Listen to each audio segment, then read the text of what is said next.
예, 이제 아이성이 멸망한 장면까지 봅니다.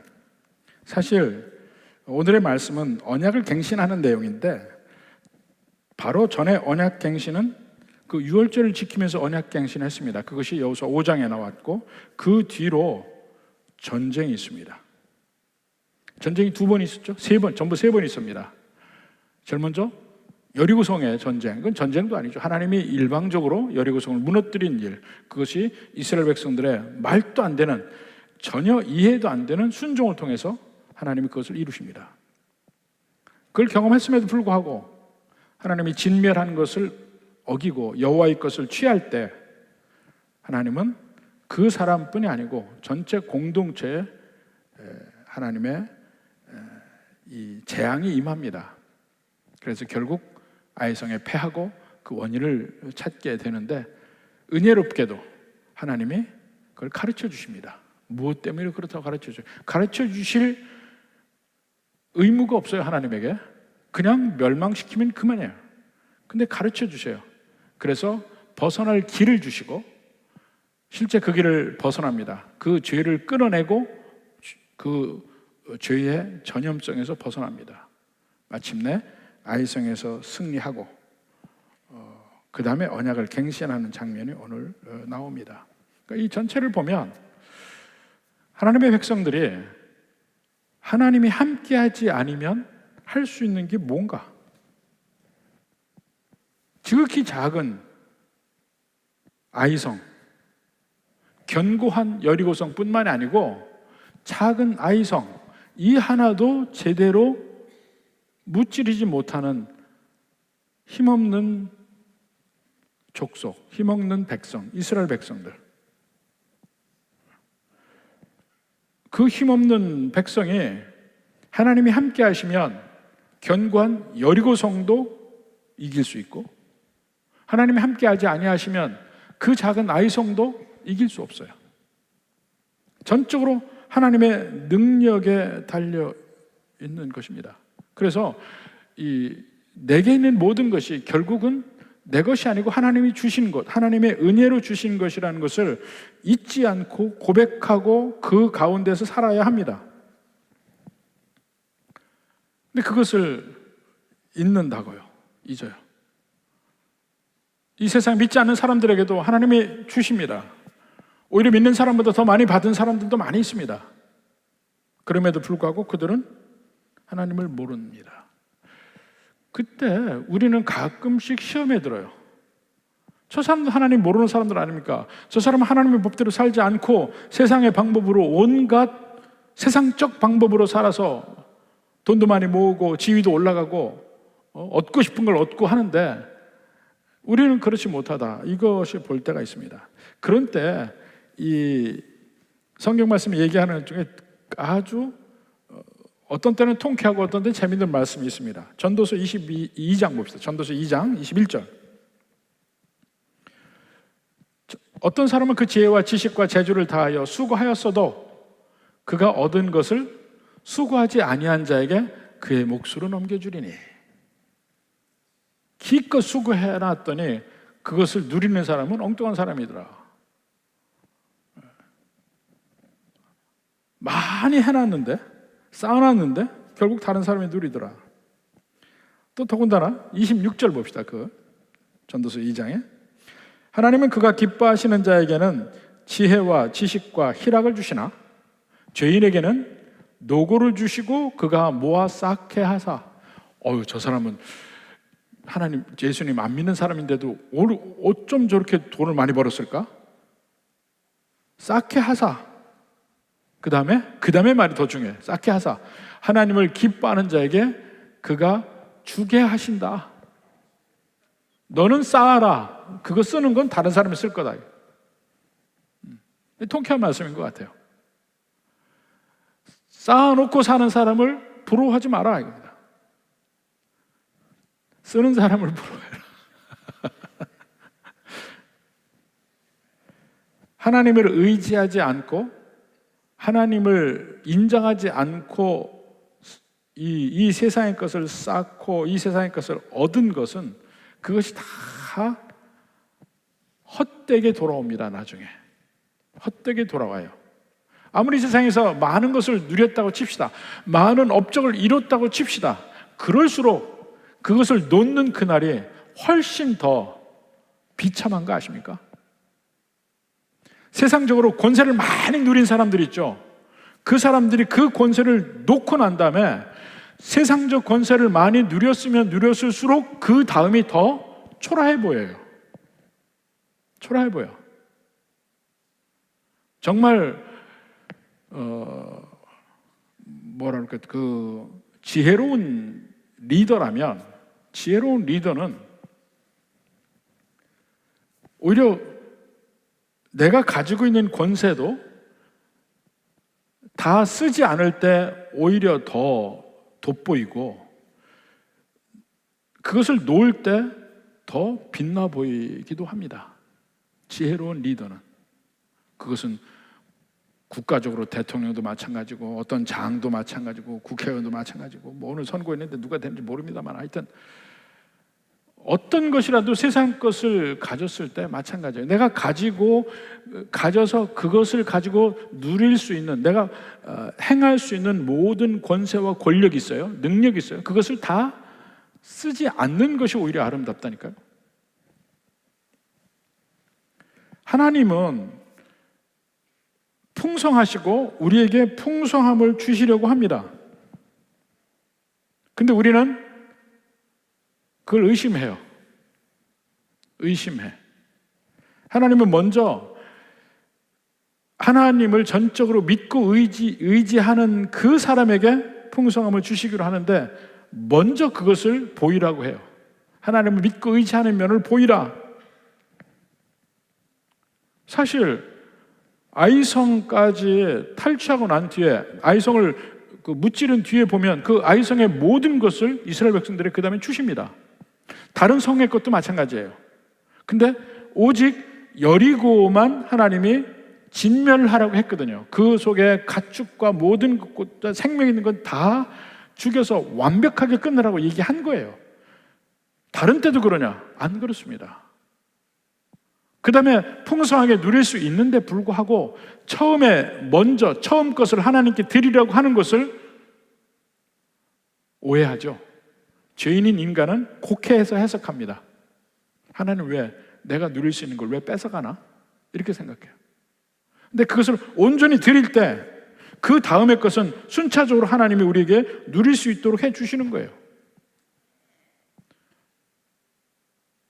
아이성을 온전히, 여리고성을 온전히 다 드렸다면 아이성의 것 누렸을 거야. 그 다음에 탈취하는 모든 성의 것을 누렸을 거야. 계속 누렸지 사실은. 그 나중까지 보면, 나중에 아간이 만약에 살았다면 그때 내가 왜 그랬을까 하고 생각했을 거야. 그럴 필요가 없었는데. 근데 당장에 눈앞에 고개, 신할산, 털웨투, 에르메스, 그게 탐심이 난 거지. 이게 우리의 죄의 출발점에는 항상 하나님에 대해서 왜곡된 시각이 있습니다. 그걸 사탄이 자꾸 우리에게 심어줘요. 하나님에 대해서 왜곡된 시각. 에덴 동산에도 마찬가지예요. 하나님이 제일 먼저 주신 명령은 뭡니까? 모든 나무의 실과는 내가 먹되. 이것이 하나님의 가장 주된 명령이에요. 다 먹어라. 그 많은 수목들의 과실을 다 따서 먹어라. 그러나 한계, 동산 중앙에 있는, 근데 왜 중앙에 뒀을까? 저 끄트머리 변소 뒤에 두지. 동산 중앙에 있는 선악을 알게 하는 나무의 실과는 먹지 말라. 먹는 날엔 내가 정령 죽으리라. 이 중앙에 둔 것은 언제나 아담과 하와가 이것은 하나님 것하고 인정하는 마음이 언제나 있게 하기 위해서, 언제나 보게 하기 위해서 중앙에 두신 것 같아요. 그렇지만 그거 하나만 하나님 것이라고 인정하는 한 나머지 모든 것은 다 누리는 거예요. 하나님을 인정하는 한 나는 모든 걸 누릴 수 있어요. 보디발 장군 중에서 요셉의 아내를 건드리지 않는 한 다른 모든 것은 그에게 다 주어졌어요. 비슷한 거예요. 근데 하나님을 왜곡하는 사단의 마음이 들어오면 하나님이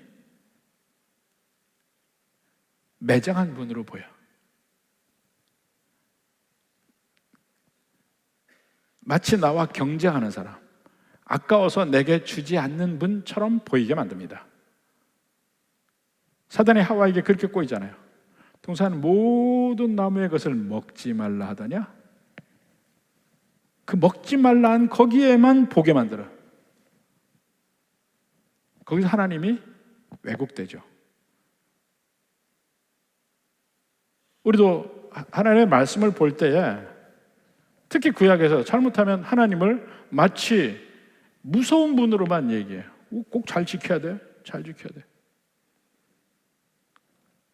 근데 구약의 하나님도 그런 하나님이 아니고 풍성하게 우리에게 주시기를 원하시는, 우리의 모든 걸 채우시기를 원하시는 분이라. 근데 한 가지, 먼저 여리고성은 모든 것을 여리고성 것은 건들지 말아야 돼요. 먼저. 그게 가장 지금 우리에게 와닿는 대표적인 예는요 11조예요. 11조.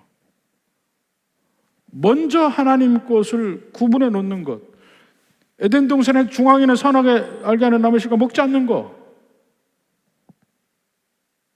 하나님을 하나님으로 인정하는 것. 내게 모든 것은 하나님이 주셨다는 걸 인정하는 것. 그 인정하는 표현이 11조를 드리는 거야.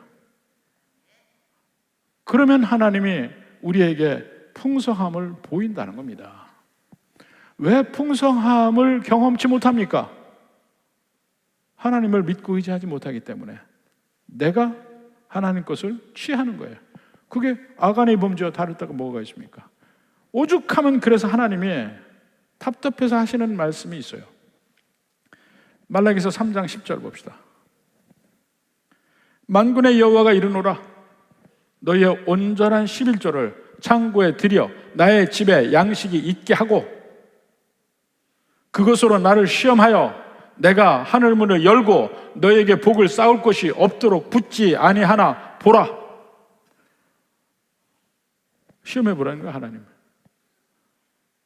먼저 하나님을 인정해라. 그 뒤에 하나님의 풍성함과 복을 경험해 보라. 이것은 그때나 지금이나 유효합니다. 유효해. 우리가 죄를 짓지 않는 완벽한 사람이라는 얘기 아니에요. 죄인이지만 이 면을 지키면 적어도 이 면에서는 여러분이 하나님의 풍성함을 경험할 수 있습니다. 아간도 죄인이 아닌 거 아니야. 그러나 만약에 그가 여리고성에 하나님께 먼저 드리라는 그것을 드렸으면 그가 그런 일은 당하지 않았을 거야. 성경에 만약이라는 면은 없지만은 그래서 전체를 보면 언약 이후에 여리고성 승리, 아이성 패배, 아이성 승리, 그리고 다시 언약을 맺는 이 장면에서 보면 모든 것이 하나님의 능력이고 하나님의 은혜고 하나님의 선물이라는 거예요. 그래서 전체적으로 하나님을 찬양하고 있는 거예요. 인간이 거기서 뭘 하나 더 할 수 있어요? 인간이 할 수 있는 유일한 것은 그 하나님의 말씀대로 따라하는 거야. 이건 건들지 마라 하면 안 건들면 돼. 그러면서 얘기를 합니다. 그리고는 다시 언약 갱신을 합니다. 자, 30절에 봅시다. 그때에 여호수아가 이스라엘의 하나님 여호와를 위하여 에발산에 한 제단을 쌓았다. 에발산이 어디냐면요, 에발산, 그리심산, 거기가 세겜에 있는 산입니다. 세겜에 남쪽에 그리심산, 북쪽에 에발산, 가운데 T자로 세겜이 있고, 지금도 그 도시가 있는데 지금은 세겜이 아니에요. 왜냐하면 그것은 지금 그 유명한 그 서한 지방 웨스트뱅크입니다. 웨스트뱅크. 그래서 거기가 팔레스타인 사람들이 살기 때문에 팔레스타인 사람의 그거예요. 거기에 요셉의 무덤이 있어요. 그런데도 거기 못 가. 팔레스타인 사람 살아서 유대인들이 거길 못 가요. 그래서 이 그리심산 쪽에서 그 요셉의 무덤을 바라보는 데가 있어요. 지금도. 한번 볼까요? 지도를 한번 봅시다. 이거 말고 전 지도를 먼저 봐야지. 예. 자, 지금 아이성 있죠? 아이성. 아이성에서 아이성을 무찌르고 나서 세겜으로 에발산으로 가라는 거예요. 그러니까 사실 여기가 한 10km, 15km 정도 됩니다. 길갈에서 세겜까지가 25km 정도니까. 그러니까 길갈에서 아이로 왔다가 아이에서 이기고 세겜 쪽이 이제 북쪽이에요. 왼편이 북쪽입니다. 북쪽으로 올라가는 거야. 베들레헴, 예루살렘, 베델, 세겜, 여기 있는 산 위에, 산지 위에 길이 족장로라는 길이에요. 족장로라는 길인데 그 아이성에서 세겜까지 온 이스라엘이 걸어가는 거예요. 한 이틀 정도 걸렸을 거라고 생각해요. 자, 그래서 남쪽이 그리심산, 북쪽이 에발산인데 그 가운데도 약간 이 골짜기로 돼 있고 남북으로도 길게 골짜기로 돼 있습니다. T자를 옆으로 뉘어놓은 것 같은 데가 세겜이에요. 오늘날의 지도를 한번 봅시다. 예, 아까 했던 지도. 예, 보세요. 이 주거지가 T자잖아요. T자고 남쪽이 그리심산, 남쪽 퍼런데 약간 이렇게 들어온 데가 그리심산, 저 북쪽에가 에발산이에요. 남북에 있는데 약간 오른쪽에 보면 요셉의 무덤이 있습니다. 이게 세겜인데 지금은 이름이 세겜이 아니에요. 근데 이게 보면 지금 이스라엘 백성들이 그 T자처럼 된 그쪽에 한 100만 이상의 이스라엘 백성들이 있을 거예요. 근데 완만하게 올라가. 에발산은 조금 완만하게 올라가고 그리비산은 약간 경사가 졌는데 그 양쪽으로 올라가라고 해요. 그러니까 완만한데 이스라엘 백성들이 올라가니까 가운데 법궤가 있습니다. 그 제사장이 있습니다. 여호수아와 제사장들이 나중에 보면 율법을 낭독을 하면 마치 그리스의 그 앰피티어터, 그리스의 그 공연장처럼 그런 효과가 나요. 양쪽 산이 이렇게 완만하게 이렇게 되어 있어가지고 그 효과가 나는 거예요. 사람들이 다 거기 서 있고 여기서 여호수아가 제사장과 율법을 낭독하면 다 들리게 되어 있어요. 효과가 바로 그곳이 옛 세겜. 지금은 그 이름이 세겜이 아니고 뭐 여러 도시로 되어 있는데 거기입니다. 거기에서 지금 거기까지 지금 간 거예요. 제사를 드리려고, 하나님께 제사를 드리려고 제단을 쌓기 위해서 에발산에 갑니다. 에발산이 좀 위쪽이에요. 위쪽에 에발산, 남쪽이 그리심산. 자, 거기 봅시다. 30절에 봅시다. 30절 다시 볼게요. 에발산에 한 제단을 쌓았으니, 그 다음에 31절에 이는 여호와의 종 모세가 이스라엘 자손에게 명령한 것과 모세의 율법책에 기록된 대로. 모세의 율법이 신명기입니다. 나중에 보면 신명기 27장에 나오는 얘기예요. 쇠 연장으로 다듬지 아니한 새 돌로 만든 제단이라. 무리가 여호와께 번제물과 화목제물을 그 위에 드렸다 그랬습니다. 쇠 연장으로 다듬지 아니한 돌, 새 돌. 하나님은 손으로 지은 성전에 계시지 않는다. 돌도 손으로 깼다면 손으로 지은 것이 되잖아요. 근데 그 하나님이 만드신 돌 그대로, 있는 그대로, 전혀 사람의 손이 타지 않은 그 돌이란 면이 강하고, 자, 이제 전부 이스라엘 백성들이 그 제단 쌓는 장면까지 다 보고 있을 거예요. 신명기 27장 봅시다. 27장 2절부터 봅시다. 자, 모세가 진짜 신명기에서 우리에게 제일 많이 인용되는 말씀이 28장이에요. 28장도 여기 지금 에발산에 제단을 쌓고 거기서 율법을 낭독한 그 가운데 연장선에 있어요. 27장, 28장이 전부. 자, 봅시다. 너희가 요단을 건너, 지금 이 신명기는 모세가 요단강 건너기 전에 모압 평지 있을 때 모세가 마지막 이스라엘 백성들에게 설교한 내용이에요. 너희가 요단을 건너 내 하나님의 여호와께서 내게 주시는 땅에 들어가는 날에 큰 돌을 세우고 석회를 바르라. 큰 돌을 세우고 거기다 하얀 석회를 바르라고 했어요. 석회를 바르라. 요단을 건넌 후에 이 율법의 모든 말씀을 그 위에 기록하라 했습니다. 근데 어떻게 기록하느냐? 그들이 있던 애굽의 그 당시에 하던 대로 보면 글씨를 빨간 글씨로 썼다고 합니다.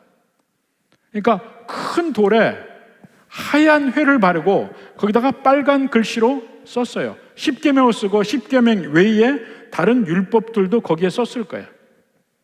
자, 모든 말씀 기록하라. 그리하면 내 하나님 여호와께서 내게 주시는 땅 곧 젖과 꿀이 흐르는 땅에 내가 들어가기를 내 조상들의 하나님 여호와께서 내게 말씀하신 대로 하리라. 그걸 세우라 이거야. 근데 세우라는 말은 그 다음에 4절에 너희가 요단을 건너거든 내가 오늘 너에게 명령하는 이 돌들을 에발산에 세우고, 지금 여호수아가 그대로 하는 거죠. 에발산에 세우고 그 위에 석회를 바를 것이며 또 거기서 내 하나님 여호와를 위하여 제단 곧 돌단을 쌓되 그것에 쇠 연장을 대지 마라. 너는 다듬지 않은 돌로 내 하나님 여호와의 제단을 쌓고 그 위에 내 하나님 여호와께 번제를 드릴 것이며. 이 그대로 하는 거예요. 다 하나님이 약속하신 땅에 들어가서 제일 먼저 여리고성, 그 다음에 아이성, 결국은 아이성이 에발산으로 가는 길목이에요. 길목. 첫 번째 지도 한번 봅시다. 첫 번째 지도. 방송실이 바쁘게 됐습니다. 길갈에서 베델로 올라오잖아요. 그 길목에 아이가 있죠. 아이를 멸망시키고 나서 거기서 그 길을 따라서 북쪽으로 올라가면 그리심산 에발산이 나오는 거야. 근데 그 에발산, 북쪽에 있는 에발산에 제단을 쌓는 겁니다. 그리심산보다 에발산이 훨씬 더 넓고 커요. 자, 거기에 다듬지 않은 돌로 해라 했고 번제와 화목제를 드리죠. 번제와 화목제를 드리라고 합니다. 그러니까 신명기 27장 6절 7절에 보면 번제를 드릴 것이며 또 화목제를 드리고 7절에 이렇게 나와요. 또 화목제를 드리고 있나. 번제와 화목제를 드리라 했어요. 그러니까 오늘 본문의 31절에 무리가 여호와께 번제와 화목제물을 그 위에 드렸다 이렇게 나오는 거예요. 자, 지난번에 속죄제와 속건제 얘기할 때 얘기했죠. 죄를 지을 때 비로소 필요한 제사가 속죄제와 속건제예요. 그거는 원래 하나님과의 관계 속에서 언제나 함께 하는 것이 아닙니다. 그럼 비상시국이야. 그럼 보통 때는 어떻게 하느냐? 번제와 소제와 화목제예요. 근데 번제는 뭡니까? 번제가 모든 제사 중에 가장 중요한 제사입니다. 제물도 가장 좋은 것, 가장 큰 것을 드렸고, 그리고 번제는 매일 드리는 거예요. 항상 드리는 거예요. 그러니까 아무런 문제가 없어도 그 번제는 꼭 드려야 되고, 그 번제물은 하나도 남김없이 다 태워서 여호와께 전부 드리는 거예요. 이게 제일 중요해요, 번제가. 바로 이런 면을 로마서 12장 1절에 얘기하는 겁니다. 로마서 12장 1절에 보면 그러므로 형제들아 내가 하나님의 모든 자비이심을 너를 권하노니 그 다음에 너희 몸을 하나님이 기뻐하시는 거룩한 산 제물로 드리라. 이것이 번제예요. 번제. 모든 것을 다 드리는 거야. 이는 너희가 드릴 영적 예배니라.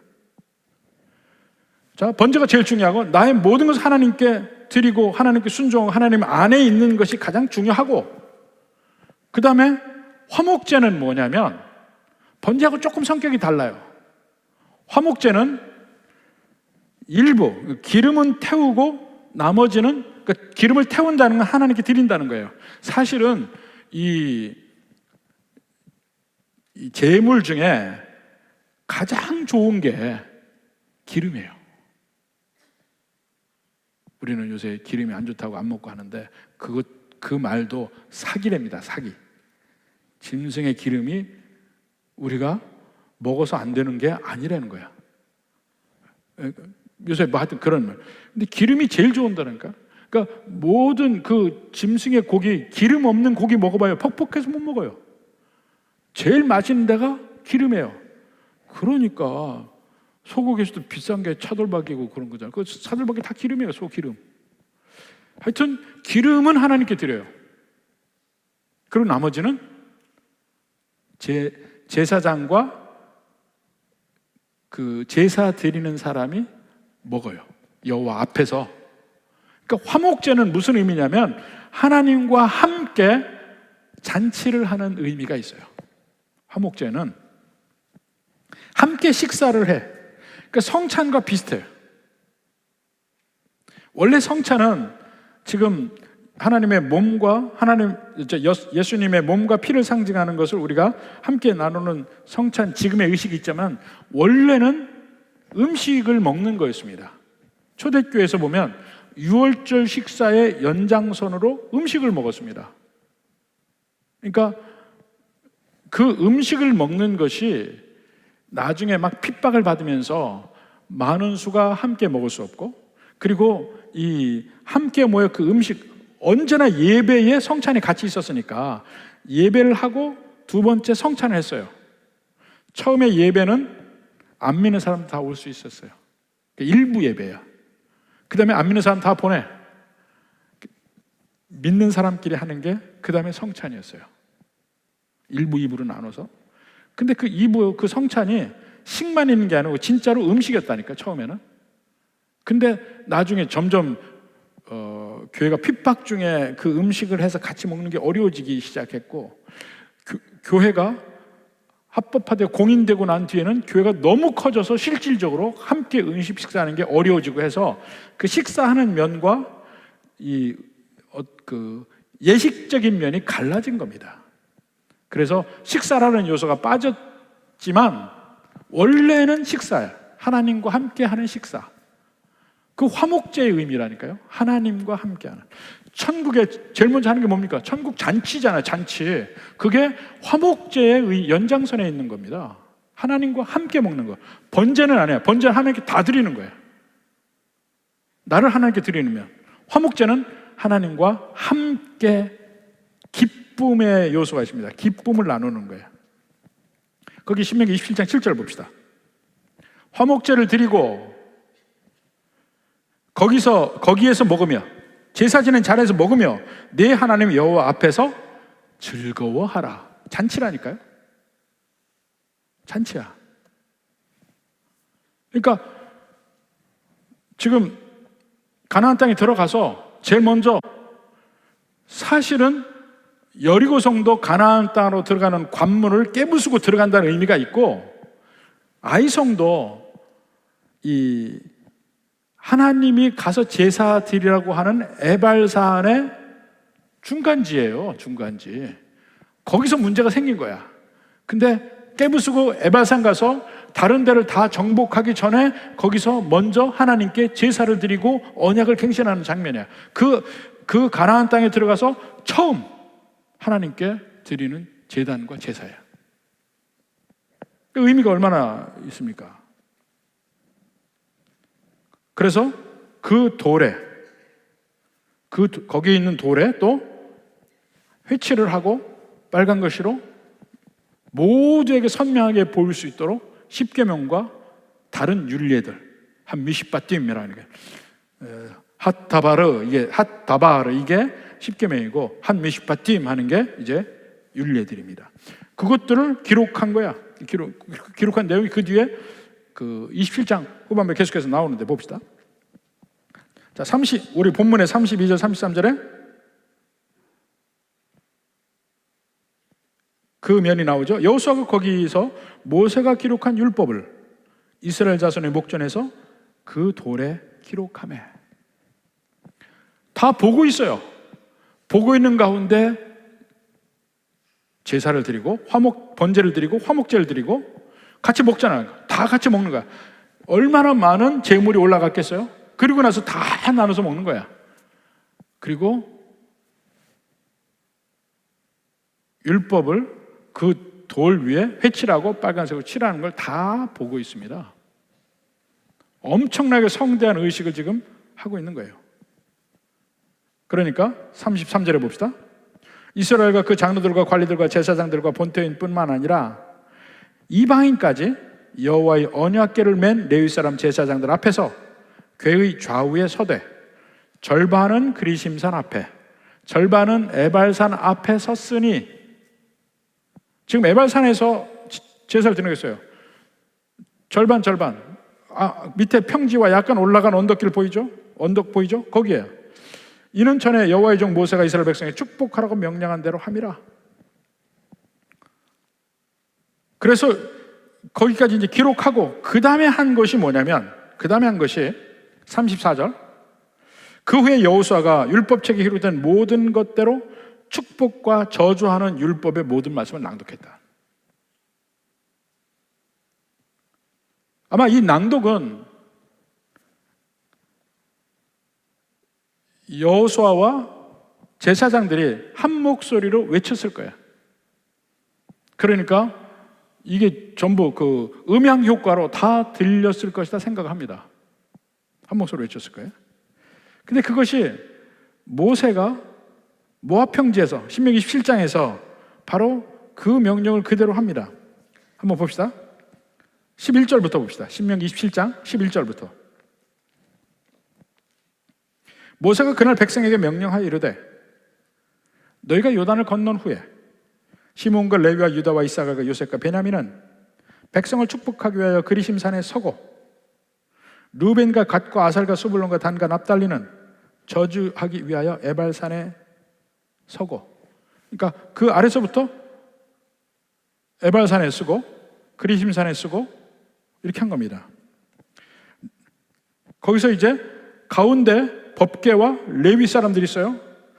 14절에 레위 사람은 큰 소리로 이스라엘 모든 사람에게 말하여 이르기를, 자, 장색의 손으로 조각하였거나 부어 만든 우상은 여호와께 가정하니 그것을 만들어 은밀히 세우는 자는 저주를 받을 것이라 할 것이요 모든 백성은 응답하여 말하되 아멘 할지니라. 이게 한 27장 15절 그 이후 쭉 보면 하나님의 명령을 쫙 얘기해요. 그럼 이스라엘 백성들이 아멘, 또 명령 하나 읽어요, 또 아멘. 27장 끝까지 나와요. 그리고 28장에서는 그런 게 없이 그냥 하나님의 명령만 쭉 나옵니다. 처음부터 축복과 저주가 나와요. 이게 에발산에 제사를 지내고 언약 갱신하는 장면입니다. 초점이 뭐겠어요? 지금 전체로 이야기하는 초점은 온 이스라엘 백성들에게 하나님이 누구이신지를 각인시키는 겁니다. 하나님이 누구이신지, 그 율법을 가지고 명령 자체를 보는 게 아니고 그 율법을 주신 하나님이 누구신지를 경험해야 하는 거예요. 느껴야 되는 거예요. 지금 직전에 뭐가 있었습니까?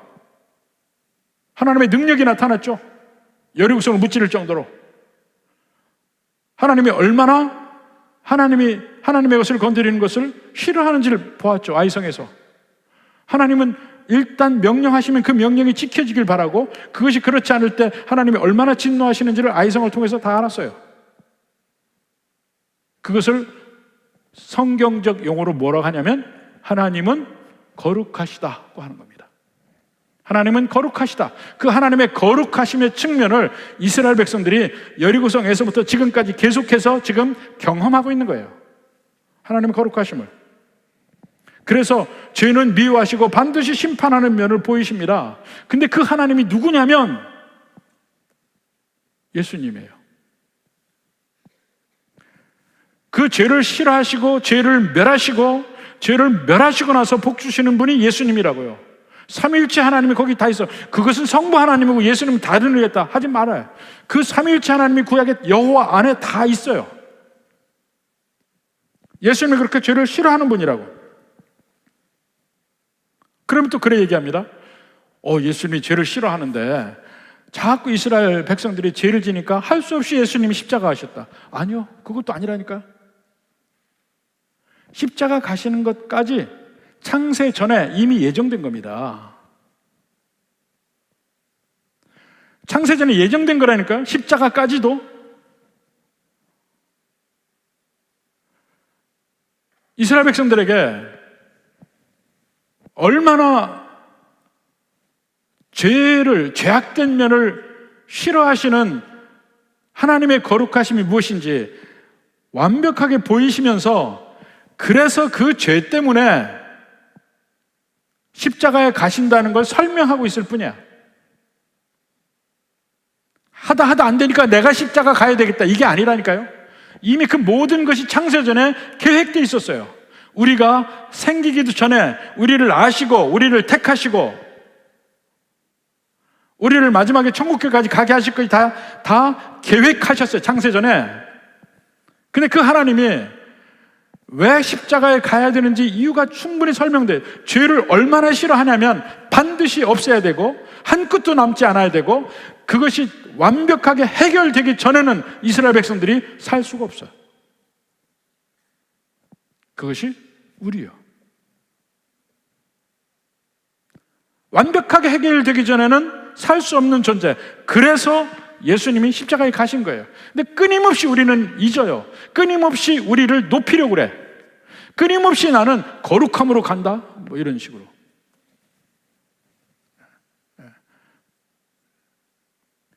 모든 우리의 삶에, 은혜로운 삶의 출발점은 항상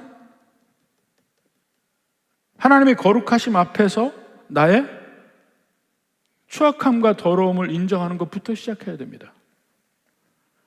이걸 없애고 나서 내가 열심히 돌을 닦는 식으로 열심히 기도하고 열심히 성경 읽고 열심히 하나님 말씀대로 살려고 하다 보면 어느새 멋진 바리새인 하나 나오는 거야. 아주 거룩한 바리새인 하나 나오는 거라니까요. 교회마다 수없이 많은 멋지고 거룩해 보이는 바리새인들이 넘쳐나는 거예요. 은혜라는 게 없어요. 그러니까 잘 못 믿는 성도를 무시해, 자꾸. 교만함이 거룩함으로 포장돼요. 끊임없이. 죄를 이렇게 미워하시는 분이, 그래서 그 죄를 멸하기 위해서 십자가에 가셨다는 겁니다. 십자가에 가셨다. 이렇게 죄의 이런 면 때문에 이걸 절대로 한 끗이라도 남아서는 안 되기 때문에 그 모든 죄를 자기 몸에 부어서 십자가에 가는 어린 양이다. 얼마나 미안한지 보십시오. 여리고성을 완벽하게 다 멸하라. 아이성도 결국은 짐승들이나 이것들을 이스라엘 백성이 줬지, 사람은 다 죽었잖아요. 사람은 다 죽었잖아요. 거의 모든 데서, 가나안 땅에서 사람 살려두는 데가 없습니다. 쫓아내라고 얘기해요.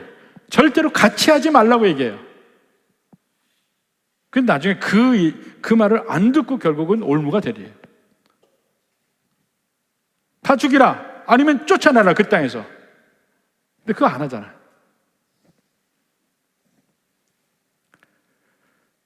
그러니까 하다 안 돼서 십자가 하셨다는 얘기가 아닙니다. 예수님은 어제나 오늘이나 영원히 동일하신 분이에요. 동일하신 분. 히브리서 13장 8절. 예수 그리스도는 어제나 오늘이나 영원토록 동일하시니라.